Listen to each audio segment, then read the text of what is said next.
আসসালামু আলাইকুম। দুপুর 3টা বাজে। হঠাৎ করে প্রচণ্ড ঝড় এবং বৃষ্টি। দেখুন, আপনারা হয়তো বাড়ির অংশটা দেখলে হয়তো বুঝতে পারবেন। আমার বাবারে বাবা, প্রচণ্ড বৃষ্টি হচ্ছে।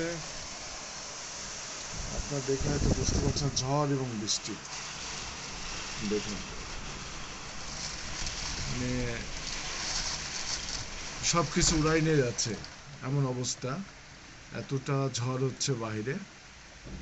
আপনাদের এলাকায় ঝড় বা বৃষ্টি হচ্ছে কিনা প্লিজ কমেন্ট করে জানাবেন। আর আমার সবার প্রতি ভালোবাসা ও বিরাম। সবাই সাবধানে থাকবেন। ঝড় আসাতে প্রচণ্ড ভয় পেয়ে গেছিলাম। আল্লাহর রহমতে সমস্ত কিছু বন্ধ করে দিয়ে রুমের মধ্যে